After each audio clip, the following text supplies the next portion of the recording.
Naomi Carter stood alone in her kitchen, the house quiet except for the soft hum of the refrigerator.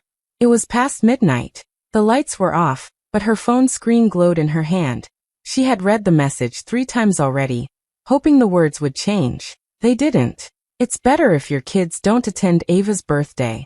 I want things elegant. Her fingers tightened around the phone.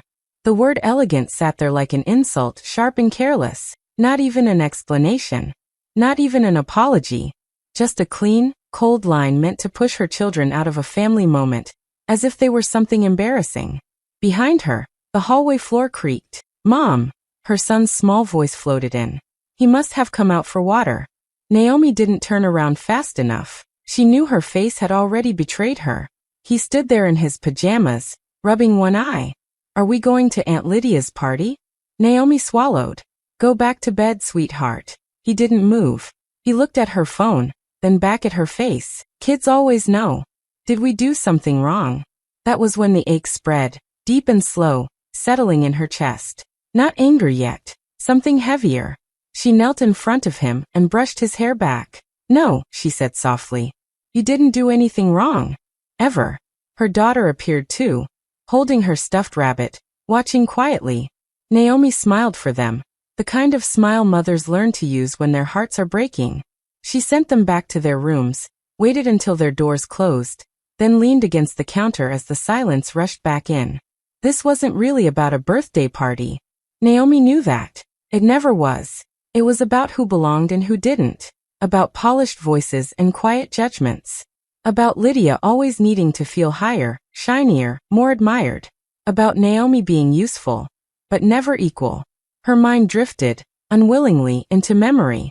Lydia at 22, crying on Naomi's couch because she couldn't afford rent. Naomi writing a check for her first apartment without a word.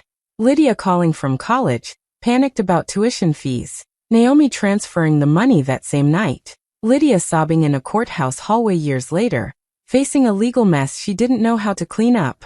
Naomi hiring the lawyer, paying the bill, standing beside her when no one else would. Naomi had never asked for credit. She had never needed applause. She believed love meant showing up quietly and fixing things before they broke. But standing there now, in her dark kitchen, she understood something she had avoided for years. Lydia didn't see her generosity as love. She saw it as weakness. Naomi looked down at her phone again. The message was still there, unchanged. No follow-up. No concern for the children whose names Lydia didn't even bother to mention. Her jaw tightened, not with rage, but with clarity. She banned my children like they were a stain. Not knowing everything she had was still standing on my name. Early 40s, divorced, emotionally grounded but exhausted. That was Naomi Carter in the simplest words. Life had worn her down, not in a loud or dramatic way, but slowly, like water pressing against stone. She woke up early every day, made breakfast, packed lunches, and carried responsibilities that never seemed to end. She didn't complain. She had learned long ago that strength was quiet. After her divorce, Naomi didn't fall apart the way people expected. She didn't beg for sympathy or broadcast her pain. She worked. She focused. She built something solid from the ground up. Through years of patience and smart decisions, she grew a logistics and real estate investment firm that most people would never guess was hers.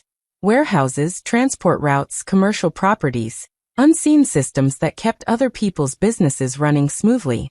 Naomi liked it that way. No flashy cars, no luxury parties. Her home was comfortable, not extravagant. Her clothes were simple. Power, to her, was something you didn't need to show. To the outside world, her younger sister Lydia Monroe looked like the successful one. Lydia married well. Very well. Her life was glossy and visible. Designer handbags, perfect photos. A large house that looked like it belonged in a magazine. She knew how to walk into a room and make people look. She cared deeply about appearances, how things looked, how people talked, who stood next to whom. Social circles mattered. Being admired mattered more. Lydia had a way of cutting people down without sounding cruel. She called it being honest. Little comments about Naomi's clothes. Jokes about her simple life. Soft digs about her divorce, always wrapped in concern. "I just worry about you," Lydia would say, smiling. Naomi learned to ignore it. The way you ignore background noise you can't turn off. Their story started long before money ever entered the picture. When their father died, Naomi was still young, but she became old overnight. She stepped into responsibility without being asked. She handled paperwork, bills, school meetings, and emotional messes no one wanted to face. Their mother leaned on her heavily. Lydia was allowed to grieve, to rebel, to feel. Naomi was expected to cope. At first, Lydia depended on her. Later, she resented her. Naomi's calm authority turned into something Lydia pushed against. As they grew older, Lydia envied what she couldn't control. Naomi's independence, her self-sufficiency, her refusal to need anyone. Lydia chased approval. Naomi stopped caring about it. In the present day, this imbalance still existed, just hidden behind smiles and family dinners. What no one talked about was how Lydia's lifestyle rested on Naomi's quiet support. Over the years, Naomi had invested money into structures meant to help Lydia. Trusts, backing, safety nets. Naomi told herself it was temporary. That Lydia would stand on her own soon. That family helped family. One of those investments was large. Very large. $2.5 million sat in a carefully built trust and investment structure. It was legally Naomi's, though Lydia benefited from it every day. It was tied directly to Lydia's home, her business stability, and the image she worked so hard to protect. Lydia never asked too many questions. She assumed things worked because they were meant to, because she deserved them. Naomi never corrected her. At the center of Naomi's world were her children. They were the reason she kept going when she was tired. The reason she stayed careful, steady, and kind even when she felt invisible. With them, she didn't need to explain herself. She was enough. That was why the birthday ban hurt so deeply. It reopened old wounds Naomi thought had healed. The feeling of being valued only for what she provided, never for who she was. Of being invited when useful and excluded when inconvenient. Lydia hadn't just pushed Naomi aside. She had erased her children. Standing in that quiet kitchen, Naomi finally understood the truth she had avoided for years. She had been carrying everyone else's weight, and no one had ever asked if she was tired. Naomi confronts Lydia calmly on the phone the next morning. Her voice is steady, even though her chest feels tight. She steps outside onto the porch so her children won't hear. "I got your message," Naomi says. "About the birthday." There is a short pause on the other end. Then Lydia sighs, as if she is the one being inconvenienced. "Naomi, I knew you'd react like this," Lydia replies.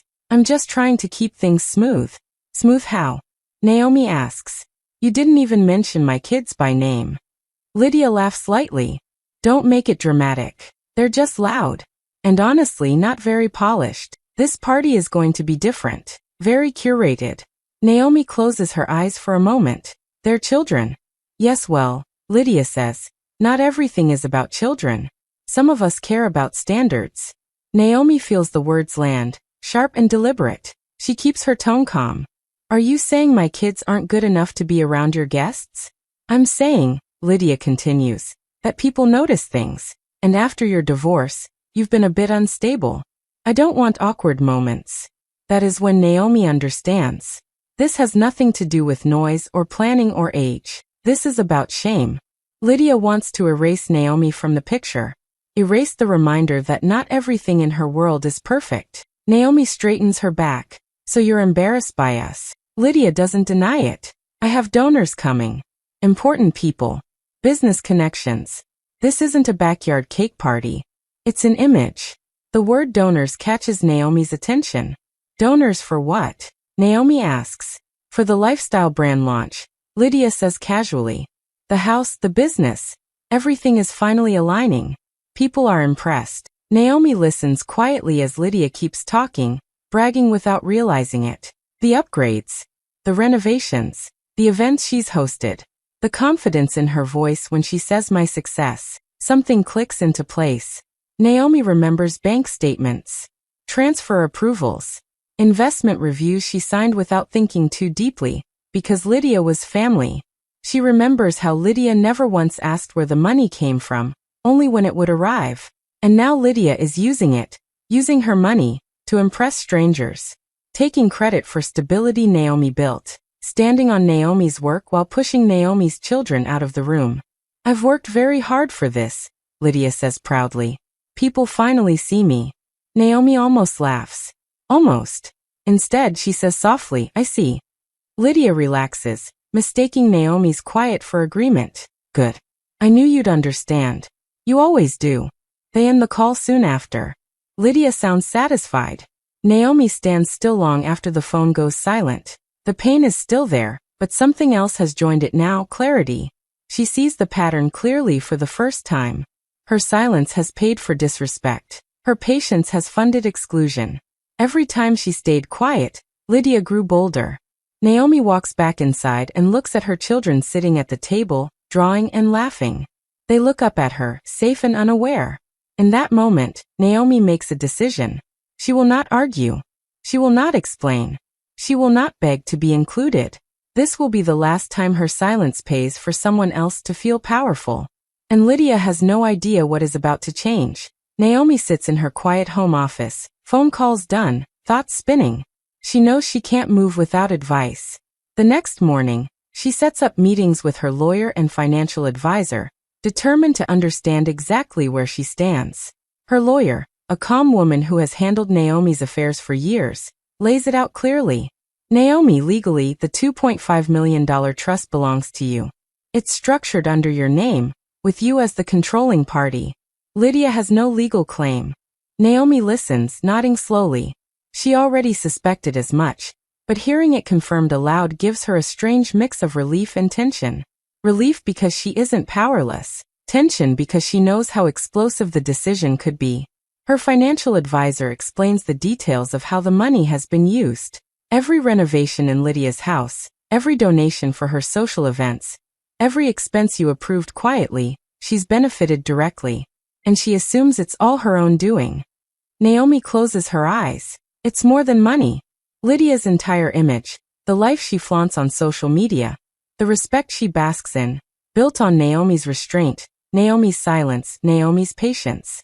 Every time Naomi stayed quiet, Lydia's power grew. That evening, Naomi's phone buzzes. It's her mother. She hasn't mentioned the birthday incident since the messages, but now she calls. Naomi, her mother says, her voice sharp. Don't overreact. You have to be the bigger person. Lydia's just trying to keep things proper. You don't want to cause a scene. Naomi feels a familiar stab of irritation. Her mother always framed restraint as virtue, framing her concerns as jealousy. I'm not jealous, Naomi says calmly. I'm just concerned about fairness. Fairness? Her mother scoffs softly. Be honest, Naomi. Don't let pride get in the way. You know Lydia is trying to do the right thing. Naomi swallows. It's not about pride. It's about respect, about the subtle, constant erasure that Lydia practices without shame. Meanwhile, Lydia senses something is shifting.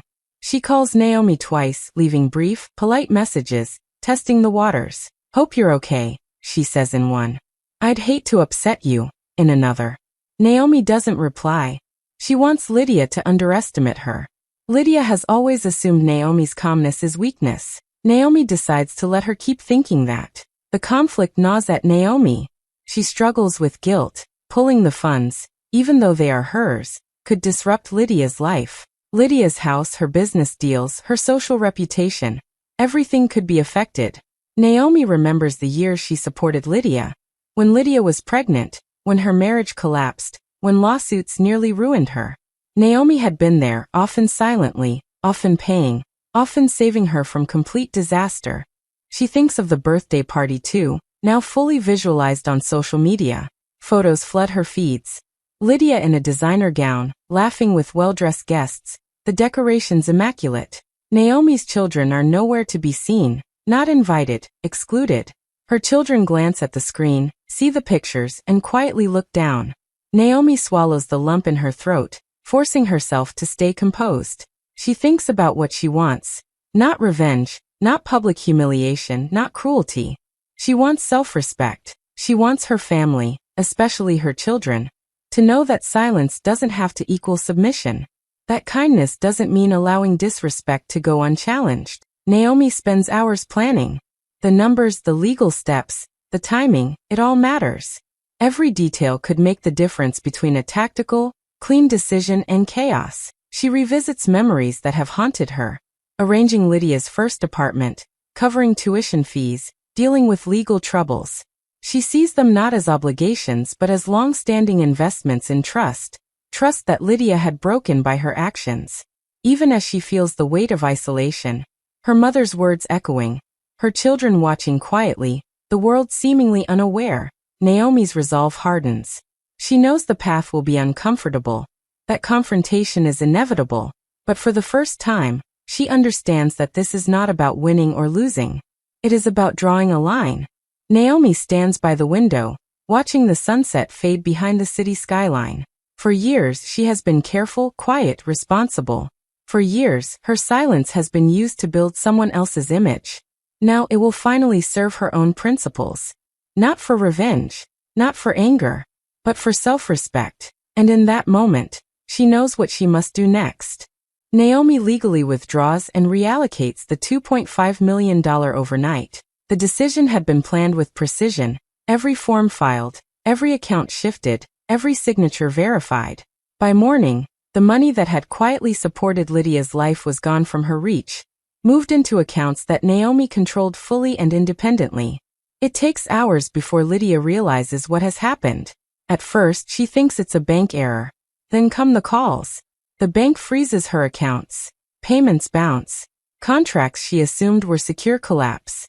Her home mortgage suddenly shows unpaid balances. The business deals she was so proud of begin to unravel. Panic spreads across her glossy social media feeds as she posts updates and receives frantic messages from clients, friends, and social circles she had cultivated with Naomi's money. Finally, Lydia calls Naomi. Her voice is sharp, high-pitched with anger and disbelief. How could you do this? Betray me like this? Naomi sits in her quiet living room, her children playing nearby, and listens calmly. She doesn't raise her voice, doesn't shout. She lets the silence grow between them before speaking. You banned my children from a room I paid to build, Naomi says softly, each word carrying years of suppressed hurt. Everything you called your success, the house, the business deals, the image you show the world, it was built on money I provided, quietly, without recognition. And you never saw me. You only ever saw what you could take. There's a long pause. Lydia doesn't speak at first. The weight of Naomi's words hangs in the air. For the first time, she realizes she never owned any of it. Her life, the one she showed to friends, the one she flaunted online, was rented. Everything she claimed as hers was tied to Naomi's hard work, to Naomi's restraint, to Naomi's patience. But Lydia starts, her voice cracking. I didn't know. Naomi shakes her head slightly. You didn't want to know. You never asked. You assumed silence meant agreement, that I would always fund your life while you excluded my children, while you humiliated me quietly over and over. Not anymore. The confrontation is explosive in its truth, though no furniture is thrown, no screaming fills the room. Lydia's anger is loud, but Naomi's calm voice makes it sharp, precise, cutting through the years of entitlement and arrogance. She doesn't gloat, doesn't celebrate. She speaks facts. And those facts are heavier than any shout. Lydia realizes she never understood Naomi. She never realized Naomi controlled everything. Her foundation, her security, her wealth, taken for granted for so long, was Naomi's. Every donation she accepted, every party she hosted, every contract she closed, it was all made possible by Naomi's money, Naomi's choices. Naomi looks at her sister without hatred, only resolve. I did this not to punish you, she says, voice steady. I did this so you and everyone else understand that respect is not optional. My children are not optional. And neither am I. There's a long silence. Lydia opens her mouth, tries to argue, but the words falter. Her confidence has crumbled. She realizes her social image, her lifestyle, and her authority were built on someone else's work. And that someone else, Naomi, has just quietly removed the foundation beneath her feet. Naomi stands, looking at the city through the window.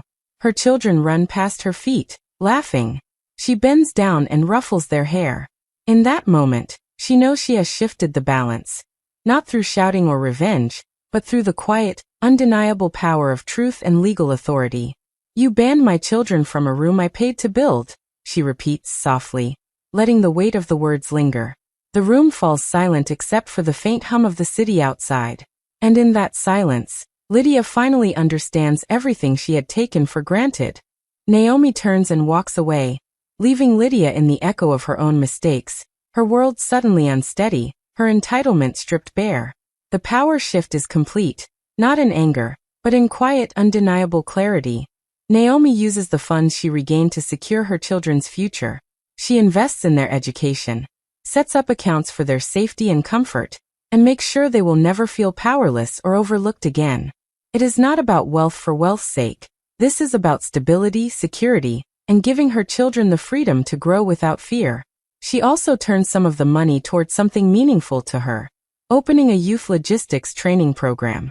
Naomi remembers her own journey, how hard she worked to build a business from the ground up. She wants other young people, especially those from struggling families, to have opportunities she had to fight for. The program offers hands-on experience, mentorship, and practical skills that could help them succeed. Helping others gives her a sense of purpose beyond personal vindication. Meanwhile, Lydia faces the consequences of her actions. Her social circle begins to fade. Friends she had carefully cultivated distance themselves when they learn the truth about her finances. Business partners grow cautious and contracts stall. Her marriage, already under strain, becomes tense and uncertain. For the first time, Lydia experiences life without the safety net she had always assumed would exist. Naomi does not take pleasure in it. She simply watches as fairness is restored. Family dynamics begin to reset. Naomi's mother, quiet and thoughtful, approaches her one evening. I didn't understand, she admits, her voice soft. I see now how much you've carried alone. Naomi listens, nodding. There is no rush for reconciliation, no forced hugs or grand declarations. The apology is enough. Boundaries are drawn, respect is restored, and the family adjusts to a new balance. Through all of this, Naomi grows internally. She realizes that love without boundaries becomes exploitation. She understands now that generosity does not mean endless giving to those who take for granted what is offered. Protecting her children, her dignity, and her own sense of self-worth is not selfish. It is necessary. Her life becomes quieter, calmer, and more intentional. She spends evenings reading with her children, planning their education, and watching them laugh freely. She dedicates time to the youth program, mentoring young people who remind her of herself. Naomi no longer seeks validation from others, and the world she builds is one she controls fully and consciously. For the first time in years, she feels the deep satisfaction of fairness, not anger. Justice has been served, not through revenge, but through careful planning and unwavering self-respect. Her children see her strength, and in that, they learn resilience, dignity, and the importance of standing for oneself. Naomi's life, once spent quietly enabling others, now flourishes on her terms. She is finally free to give, to grow, and to love, but always with boundaries, always with respect. The lessons she has learned shape her into a woman who is calm, strong, and fully aware of her worth. Naomi hosts a small dinner for her kids in their cozy kitchen. The table is simple, homemade food, soft lighting, and their favorite plates. There are no fancy decorations, no expensive gifts, just warmth and laughter filling the room. Her children chatter about their day, their little jokes and stories making her smile in a way she hasn't in years. Her daughter looks up at her between bites. "Mom," she asks, "are we allowed everywhere now?" Naomi pauses, her heart full. She reaches across the table and takes her daughter's hand. "We're allowed where we're loved," she says softly, letting the words sink in. Her son nods, understanding in his own quiet way, and they both grin. After dinner, the children run off to play, and Naomi sits alone at the table for a moment. She takes out her phone, scrolls to Lydia's contact, and hesitates. There is no anger in her, only calm and clarity. Slowly, deliberately, she deletes the number. Not in hatred, not in revenge, but in peace. She leans back in her chair, letting the quiet of the house settle around her. Outside, the city hums as it always does, but inside there is a sense of completion. The fights, the betrayal, the years of silence, they no longer have power over her. She has drawn her boundaries, protected her children, and claimed her peace. Naomi smiles to herself, watching her children's laughter echo through the house. It is small, simple, and enough. She knows now that life isn't about controlling everyone else. It's about knowing your worth, standing for yourself, and surrounding yourself with love. For the first time in a long time, Naomi feels free. Hey besties! Thanks for watching all the way to the end. Don't forget to like, comment, and subscribe for more stories. See you next time.